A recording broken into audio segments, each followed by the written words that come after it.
In July of 1846, a road 16.5 miles long opened between Salina and Central Square in upstate New York. It was made of oak planks. It was the first plank road ever built in the United States. A Syracuse engineer named George Geddes had walked the wet roads of Canada the year before, come home, and convinced 9 investors to bet $23,000 on 3-inch boards and buried stringers. Inside 10 years, 10,000 miles of these wooden roads would crisscross the country. Then they would rot. I have been reading the old construction ledgers and the charter books from the New York State Archives, and I want to tell you about 2 men who started all of it. The first is George Geddes. Born February 14, 1809, in the salt country south of Syracuse, his father, James Geddes, had surveyed the Erie Canal. George grew up watching his father stake out lines in the mud and run levels through the swamps of Onondaga County. He studied engineering in Middletown, Connecticut, and law in Skaneateles. By the time he was 35, he was the man people called when a road needed to cross water that should not be crossed. If you care about the men who built this country with their hands, the workers nobody ever wrote a book about, please subscribe to Global Old History right now. Hit the button. Come back. The second is Thomas Gould Alvord. Born December 20th, 1810. Dead October 26th, 1897. He entered Yale College at 15, made the bar at 22, and opened a law practice in Salina, the salt boomtown on the north edge of Syracuse. In 1846, he turned lumber merchant. He spent his whole life close enough to the docks to smell the salt blocks and the hemlock stacks at the same time. People called him Old Salt for the rest of his days. These 2 men, the engineer and the lawyer, were sent north together in 1845. The Salina and Central Square Plank Road Company had been chartered April 12, 1844, with capital of $50,000 and a 30-year franchise. Before a single tree was felled, the directors wanted George Geddes and Thomas Alvord to ride to Toronto and see the wooden roads for themselves, to stand on them, to watch wagons cross. The mud they wanted to beat was not a figure of speech. It was real, and it was beating them. In spring, the dirt road between Syracuse and Oswego turned into a brown river that swallowed wagon wheels up to the hubs. Farmers could not bring their wheat to the canal. Salt boilers could not move their barrels. A loaded team that should have made 20 miles in a day made 3. Sometimes none at all. The salt industry in Salina was losing money to the mud. The wheat farmers in Onondaga County were losing crops to the mud. The whole region was watching the spring thaw eat its economy. So Geddes and Alvord went to Canada. They came back with a method.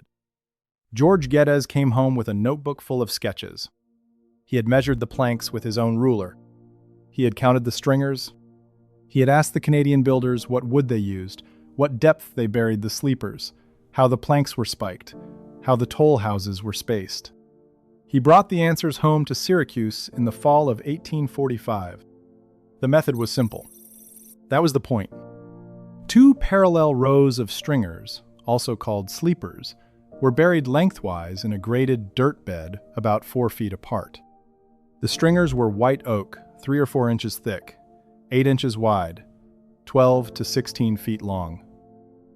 On top of these stringers, across them at right angles, the workers laid planks 8 feet long, 3 inches thick, 6 inches wide. Hemlock or oak, depending on what the local forest could give them. The planks were not nailed. That surprises people. They were not fastened to the stringers in any way. A worker with a heavy wooden maul would hammer each plank down until it kissed the stringer and sat flat. Gravity did the rest. The reasoning was practical. A nail head sticking up could lame a horse, split a hoof, ruin a team in one bad step. So the planks rested loose, heavy, held in place by their own weight and the weight of every wagon that ever passed over them. A crew of 15 good men, working a long summer day, could lay 650 feet of plank road. That works out to about 1 mile a week, about 40 miles in a single season. The best crew on record, working flat ground with stringers already buried, hit 1,000 feet in a single day. That is what the construction ledgers from upstate New York show. I have been adding up the labor costs from the period, and the picture is consistent. Plank road companies in the 1840s paid laborers about 75 cents to $1 a day. Skilled carpenters, the men who could square a stringer and trim a plank to fit tight, drew $1.25 to $1.50. Material cost ran higher than labor. The lumber alone, white oak and hemlock cut and milled and hauled to the right-of-way, ate up most of the budget. The whole job, end to end, came in around $2,000 per mile. That is why the Salina to Central Square Road, 16.5 miles, cost about $23,000. The math checks. The company recovered that money through tolls collected at gates spaced every few miles along the route. A horseman paid half a cent per mile. A 2-horse wagon paid 2 cents per mile. A 6-horse freight team paid 4 cents per mile. Hogs and sheep moved at 5 cents per head for the whole road. The toll keeper sat in a small frame house at the gate, took the coin, and lifted the wooden bar. But there is a part of this story the charters do not tell you. The men who laid these planks were taking a beating from the work itself every single day, and the ledgers I've been reading honor them only as numbers. A 3-inch oak plank, 8 feet long, 6 inches wide, weighs close to 40 pounds. A hemlock plank of the same size runs a bit lighter. A crew of 15 laying 650 feet of road in a day was lifting and placing more than 1,600 planks. 1,600 lifts. 1,600 mallet strikes to set them. Bend, lift, carry, place, hammer, straighten up, walk back, repeat. From sunrise until the light went, hands split open on the rough-sawn lumber. Backs gave out. A plank dropped on a foot through a wet leather boot, crushed the small bones of the toes. A wagon driver who pulled up too close to a working crew put a man between his team and the new road surface, and the ledger gives no name, only a number.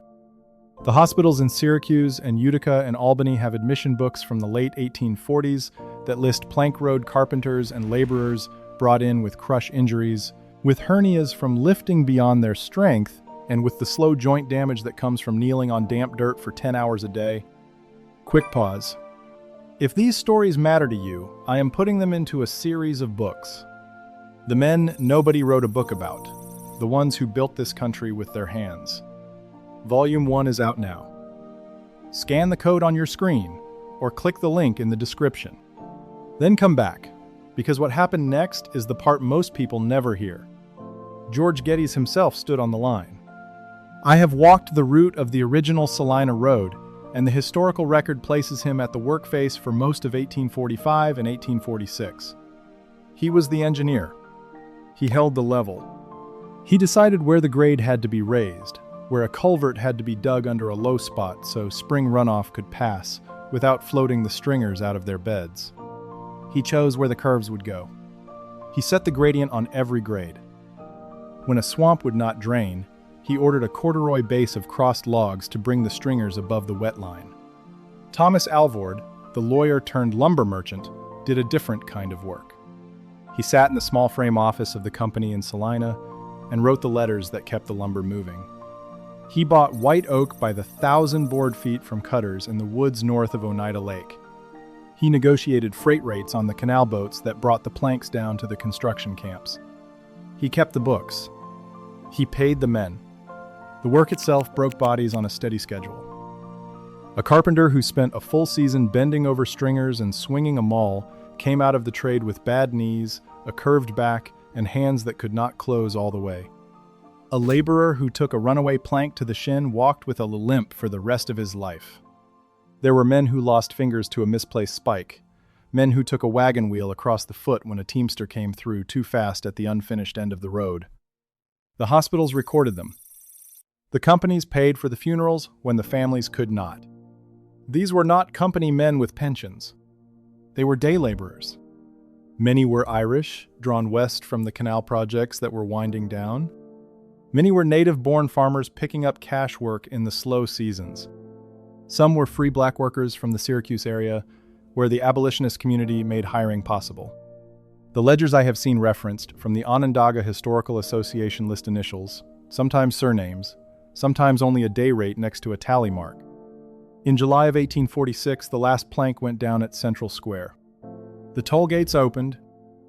Wagons started moving across 16.5 miles of oak and hemlock and dirt for the first time in human memory. A farmer who used to lose a day and a half hauling wheat to Oswego now made the trip before sundown. A salt boiler in Salina who used to razz off half his shipments to broken wagons and bogged teams now sent loads through without losing a barrel. A teamster could keep his team up to a brisk trot for hours instead of dragging through wet sand at the pace of a tired walk. The Syracuse newspapers called it the Farmer's Railroad. The phrase stuck. By the end of 1846, every county in upstate New York had men in coats meeting in tavern back rooms, drawing up charters of their own. What happened next is one of the fastest infrastructure crazes in American history, and almost nobody remembers it. The New York State Legislature passed a general plank road law in May of 1847. 5 citizens by signature could now incorporate a plank road company. They could sell stock, they could buy a right-of-way, they could set tolls. The state did not pay a dime. The state did not own a foot of road. The state simply got out of the way. The response was immediate and enormous. Within 4 years, 182 plank road companies had been organized in New York. Within 7 years, the number was over 340. Companies were chartered in Onondaga, in Cayuga, in Oneida, in Otsego, in Saratoga, in every county where a farmer needed to reach a canal landing or a railhead and could not get there in spring. Over 3,000 miles of wooden road went down in New York alone. Some sources count 3,500 miles. The title of this video says 1,000 miles. The truth is much bigger. New York was buried in wood. Then the boom jumped the Finger Lakes and headed west. Wisconsin chartered its first plank road company in 1846, a Milwaukee venture authorized at $50,000 of capital. Construction on the Milwaukee to Watertown Plank Road, 58 miles of white oak, began in November of 1848. It cost $110,000 and took 5 years to finish. The Madison, Watertown, and Milwaukee Plank Road Company eventually capitalized at $300,000. By the early 1850s, Wisconsin had granted 133 plank road charters of its own. The spring rains of 1848 finally pushed Milwaukee into action.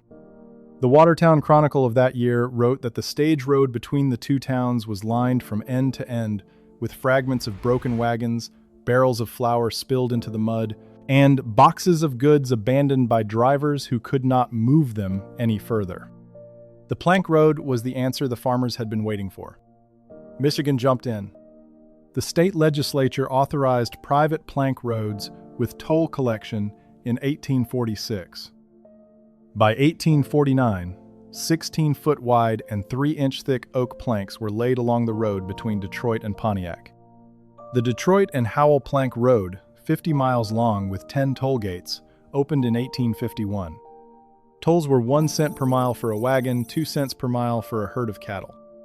The last toll gate on a Michigan plank road right-of-way did not come down until 1908. Indiana and Ohio followed. Plank roads ran out from Cincinnati, from Cleveland, from Indianapolis, from every Great Lakes port town that needed grain coming in from the farms. By the middle of 1853, more than 10,000 miles of plank road had been built across the United States. More than 1,000 chartered companies were running them. The total private investment in the wooden roads is estimated by historians who have run the numbers at well over $20 million in the money of the day. In today's purchasing power, that is hundreds of millions. The salt boilers in Salina, the wheat farmers in Onondaga, the lumber merchants in Wisconsin, the cattle drovers in Michigan, all of them now had a hard wooden surface to roll on. The mud was beaten. The country had built itself a wooden highway system, 1 plank at a time, in less than a decade, on private money, with no federal help and almost no state help. But the wood was already starting to rot. This is the part of the story the company prospectuses left out. Wood, buried half in the dirt and exposed half to the rain, does not last. The engineers who walked the Canadian roads in 1845 had been told the planks would last 7 to 8 years. The directors of the Salina Road repeated that figure to their investors. The Fayetteville and Western Plank Road in North Carolina, working from the same Canadian source, projected 10 years. The North Carolina prospectus quoted New York. The New York prospectuses quoted Toronto. The number got passed from one charter to the next, like a folk saying. Nobody had actually observed a Canadian plank road for 8 years before they used that number to sell stock in an American one. The Canadian roads were only 3 years old when Geddes and Alvord walked them. The number was wrong. In the wet prairie counties of Indiana and Illinois, plank roads were rotting through inside 1 to 2 years. In the better drained parts of New York, they were lasting 3 to 4. The sun warped the top planks. Ground moisture rotted the stringers from below, even in dry summers. A plank held in place by gravity needed gravity to hold it down. When the stringers softened and gave way, the planks tilted, then slid, then broke under the weight of a loaded wagon. A horse stepping on a tilted plank could turn its ankle. A wagon wheel catching on a broken edge could throw the load. I have been running the numbers 3 different ways, and the economics do not work past year 5. A plank road company in 1848 raised, say, $40,000 in stock subscriptions to build 20 miles of road at $2,000 per mile. The tolls came in. A 2-cent wagon every few minutes. A horseman here, a cattle drive there. In the first 3 years, the company paid a small dividend and the investors smiled. Some companies paid 8 to 12%. In the 4th year, the stringers under the heavily traveled stretches started to give. The company sent crews out to lift the surface and replace the rotted sleepers. Each mile of stringer replacement cost almost as much as the original construction because the labor was harder. The old planks had to come up, the rotted wood had to come out, fresh stringers had to be buried, and the planks had to go back down. The tolls did not cover it. Quick pause.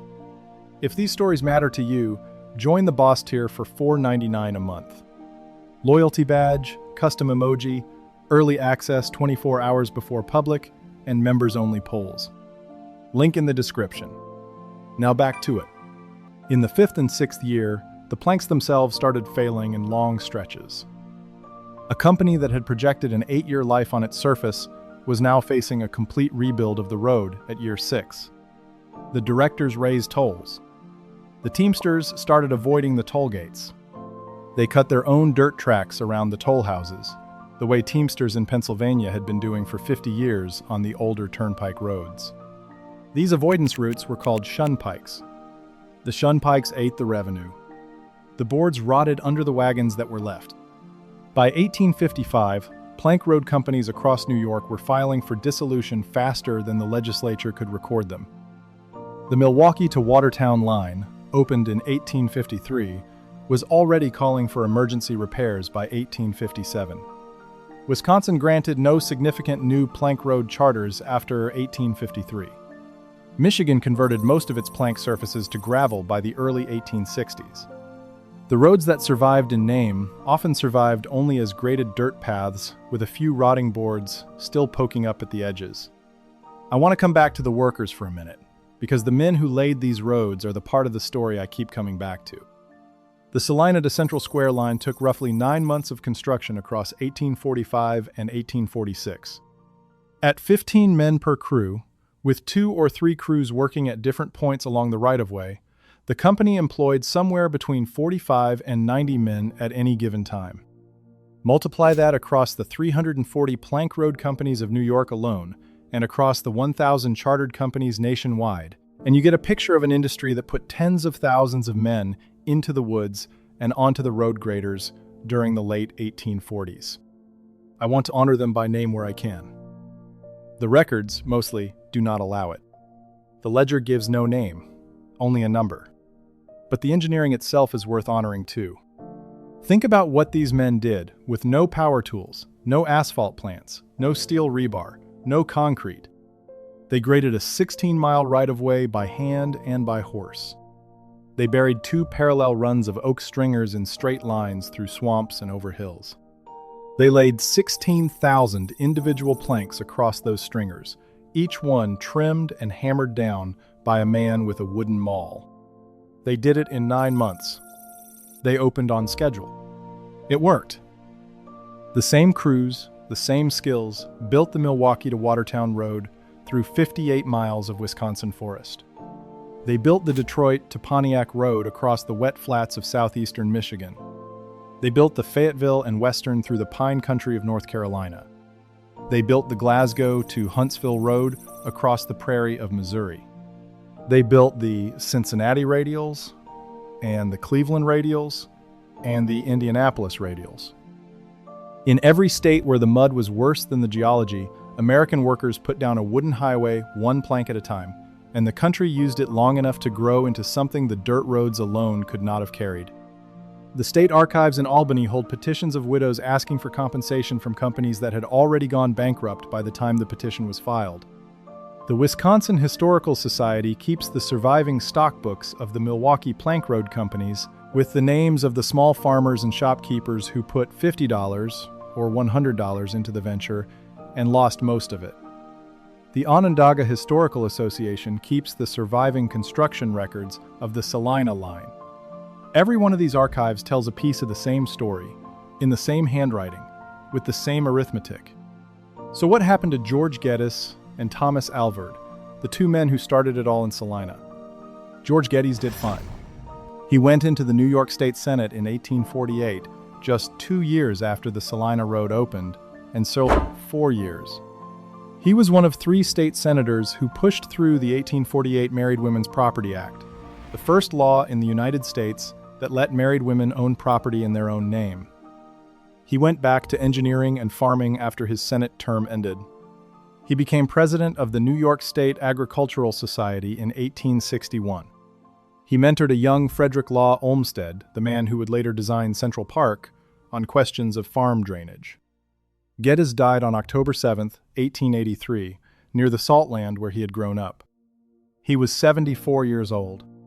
Thomas Alvord went into politics on the back of the Plank Road. He won an assembly seat as a Democrat in 1858. He became a ward Democrat in 1861, chaired the Union Convention at Syracuse, and got himself elected to the Assembly again with Republican endorsement. He served as Lieutenant Governor of New York from 1865 to 1866. The salt boom town of Salina was annexed into Syracuse during his political career, and Old Salt outlived most of his colleagues from the Salina Road project. He died at 86 on October 26, 1897, and was buried at Oakwood Cemetery in Syracuse on a ridge that looks down on the old Plank Road right-of-way he once helped finance. The Smyrna and Central Square Plank Road Company, the company that started everything, lasted longer than most. Its charter was for 30 years from 1844. By the time the charter expired in 1874, the road surface had been replanked twice, partially graveled and partially abandoned. The right-of-way is now Route 11 in Onondaga and Oswego counties. If you drive it today, you are driving over the buried memory of the first plank road in America. The other companies told the same story, more or less. Some folded in 1853. Some hung on until 1860. A few of the well-located lines, the ones that ran into cities and could justify continuous repair, lasted into the 1870s. The Milwaukee to Watertown right-of-way is now part of Blue Mound Road and U.S. Highway 18. The Detroit to Pontiac line is now part of Woodward Avenue, the spine of the city of Detroit. The Detroit to Howell line is now part of U.S. Route 16 and Grand River Avenue. The wood is gone. The route is still there. There is a question I want to answer before I close, because it is the question people ask me whenever I tell this story. Why did the plank road boom happen at all, if the wood was always going to rot? The answer is that nobody knew in 1846 how fast the wood was going to fail. The Canadian builders had not run their roads long enough to find out. George Geddes had inspected those roads as a young engineer, doing his honest best to bring home a working method. The 7 to 8 year projection was a guess that looked solid at the time. The investors who bought stock in the 1847 through 1851 charters were not stupid. They were betting on the best available data. The data was wrong because the technology was new. What looks like a craze in hindsight was, at the time, a perfectly rational response to a real problem. The mud was killing the rural economy. A wooden road was cheaper than a stone road, faster to build than a railroad, and friendlier to the existing wagon traffic. The technology worked beautifully for 3 or 4 years. The mistake was assuming it would keep working for 8. By the time the rot was undeniable, in the early 1850s, the railroads had finished filling in the trunk lines. A farmer in Onondaga County could now reach a railhead almost anywhere. A farmer in Wisconsin could reach a Great Lakes port. The plank road had been the bridge across a 5 to 10 year gap when the country needed local feeder roads and could not yet get them from rail. The plank road did the job it was built to do. Then the rails took over. I think about this when I read the harshest histories of the plank road boom, the ones written in the 1860s by men looking back at what they called a financial mania. They were not wrong about the losses. Millions of dollars in private capital did evaporate when the rot set in. But they were wrong about the value of the work itself. The plank roads moved grain that would otherwise have been lost. They moved salt and timber and cattle and people during years when the dirt roads could not carry the traffic and the railroads were not yet there. The country grew, in those years, on a surface that the country itself had built with private money and local labor and 3-inch oak planks. The fact that the surface failed does not erase what it carried while it lasted. I have walked the fields near where the Salina Toll House stood, and I have stood at the marker in Central Square that names George Geddes. The land is flat and quiet now. The salt blocks are gone. The hemlock stacks are gone. The toll keepers are gone. But the line of the road runs straight to the horizon, the way it did in 1846, and that line is still American infrastructure. Here is the part of the story I find hardest to look at directly. The plank road boom failed because the wood failed, but the wood failed because the men who chartered the companies told themselves a story about 8-year planks that nobody had actually tested for 8 years. George Geddes walked the Canadian roads in 1845. The Canadian roads had been in service for maybe 3 years. The Canadian builders told George Geddes that the planks would last 7 to 8 years. They were guessing. Geddes brought the guess home and built the Salina Road on it. The Salina Road went into the New York charters. The New York charters went into the Wisconsin charters. The Wisconsin charters went into the Michigan and Indiana and Ohio charters. 1,000 plank road companies across the country built their financial projections on a 7-year plank life that nobody had ever actually observed. By 1853, the planks of 1846 were rotting. The investors, who had put in stock at par, were selling at a fraction of par. The toll keepers were locking up the gates and walking off because the company could not pay them. The graded right-of-ways, smooth as a table when they opened, were now broken-toothed runs of warped boards and exposed stringers that ate wagon wheels worse than the original dirt road had. But the road system survived in a deeper way. The right-of-ways stayed. The grade stayed. The bridges and the culverts and the drainage stayed. When the railroads finished the job of moving heavy freight, and when gravel and then macadam took over the surface of the local roads, the routes themselves still followed the lines that George Geddes and his successors had staked out in the swamps and along the ridges. Route 11 in New York, Blue Mound Road in Wisconsin, Woodward Avenue in Michigan. Most of the trunk roads of the upper Midwest sit on top of plank road grades. George Geddes died in 1883. Thomas Alvord died in 1897. The last toll gate in Michigan came down in 1908. The wood was long gone by then. The men were too. But the lines they drew through the mud, with rulers and stakes and oak planks, are the lines the country still drives on. I have walked sections of the old Salina right-of-way myself, on quiet weekday mornings when the traffic on Route 11 is light.